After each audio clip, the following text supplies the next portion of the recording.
So melting chocolate is a reasonable, simple task. Just a few rules you need to follow so that you don't split the chocolate. So the two common ways are melting it in the microwave with a microwave bowl, a safe bowl, and on the stove as well, which I will show you in a minute. But first we're going to do the microwave method.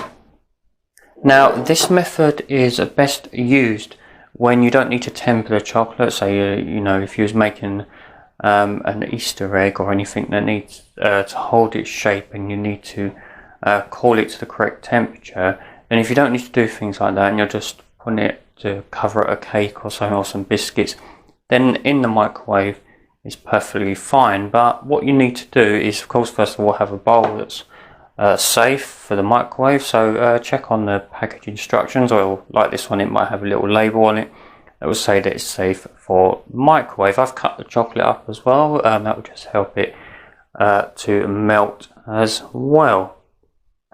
And of course what we're going to do is we're going to just do it on short blast, so like 20 to 30 seconds. Take it out, give it a stir, and then you can see if it needs a further 20 to 30 seconds. It's important to do it in short blast just to make sure that you don't burn it and it doesn't split, and also make sure that the bowl is clean as well, because it could make the chocolate go grainy.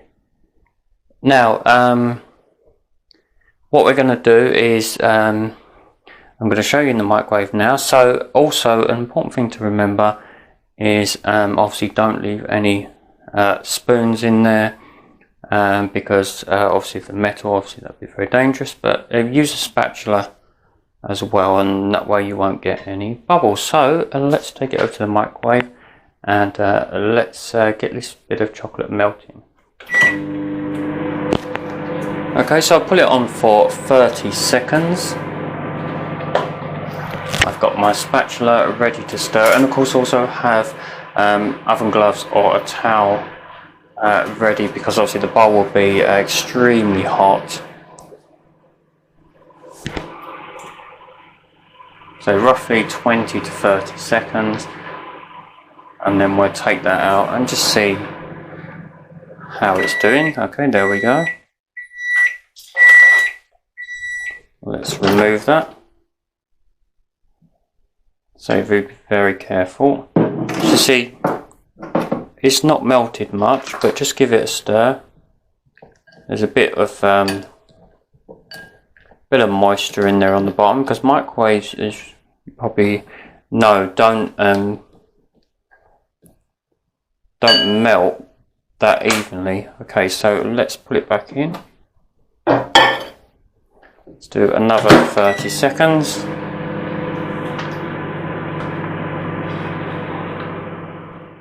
So you can see it's melted a lot more this time. It's nearly there, maybe just one more blast. But you can see how it's nearly there. Okay, so let's just put it in, and I reckon that might be it, depending on what chocolate you're using as well. I'm using chocolate that's got quite high cocoa solids in it. I'm not using cooking chocolate. I'm not really a fan of it. I'm just using ordinary eating chocolate. I think it's got a much better taste to it, and gives a better taste overall to whatever you're putting it on a cake, biscuits, whatever you're doing. And there we go. So that's the best way to do it, and do it if your microwave like mine has got 30 seconds, rather than, you don't want to put it on for like a minute and then time the 30 seconds, because you might leave it too long. So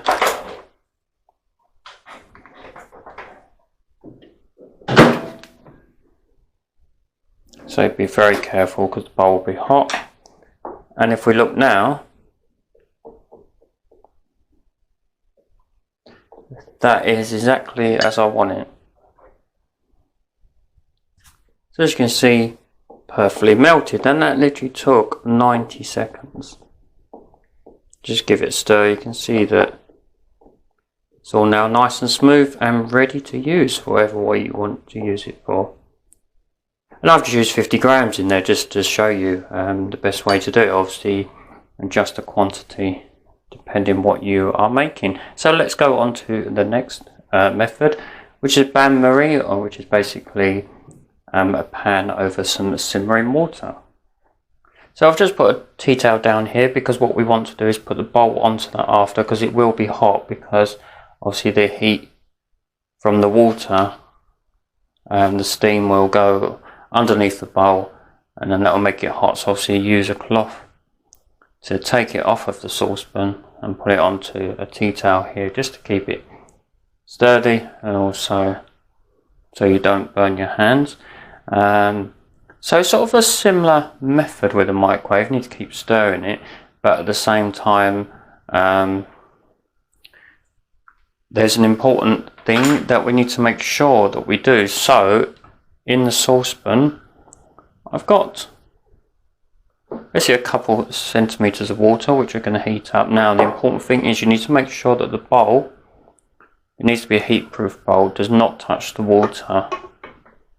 So it's basically the steam from the water will come up and will melt the chocolate underneath the bowl. So we're going to put that on the gas on a low heat. And again, I'm using a spatula as well, so no, we don't get any bubbles forming. And then we'll leave our cloth there. And so if you want to do things like make Easter eggs, or you want to temper the chocolate, then this is the best method to use. And again, we need to make sure that the bowl is clean as well, and there's no moisture in it.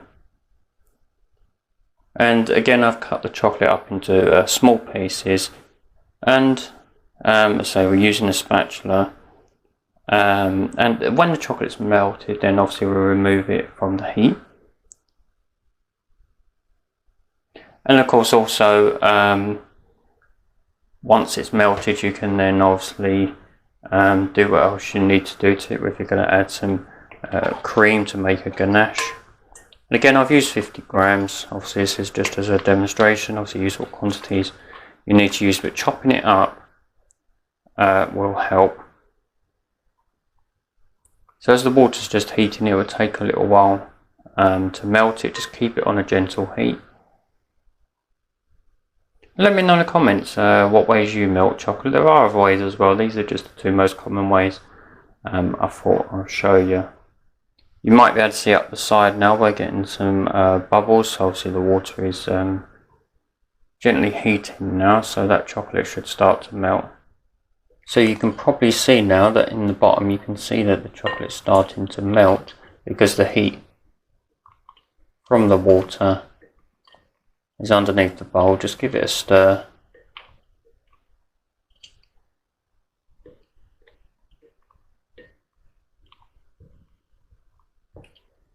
And just keep it on a gentle heat. You don't want the heat really fierce. You just want to gently melt it.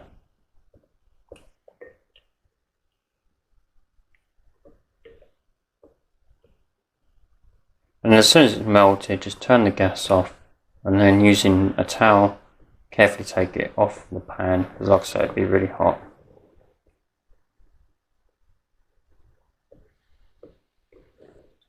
And you can see the steam now as well, really coming up. And that's melting really quickly now.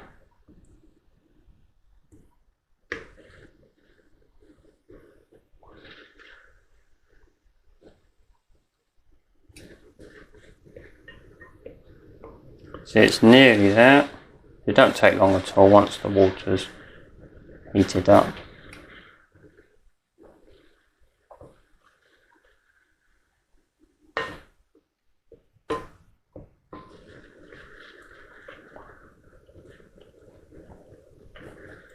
I'm actually going to turn it off now, just because the residual heat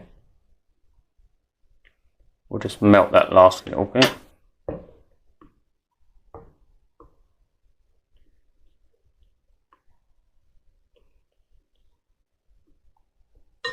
And then we're carefully just going to take that off with a tea towel. And the reason for putting it onto a towel is because the base of the bowl will be wet, and you don't obviously want to damage your surface or whatever you're using. And there you go. That's melting chocolate in a bain-marie, or just simply over some simmering water, and just make sure, like I say, that the bowl is not touching the water. And you've got a nice heat-proof bowl. I use, in both these demonstrations, I use Pyrex bowls. I find them very good for both microwave and for anything you're doing on the heat as well. So there you go. So I hope that has given you some ideas for when you want to melt chocolate for whatever you're making. And if you found it useful, please do give it a like, and consider subscribing and ring that bell for notifications of a future cooking skills videos and other content as well. Let me know in the comments if there's any particular cooking skills you'd like me to demonstrate in a future video. I've got 2 other episodes as well. And thank you for watching, and bye for now.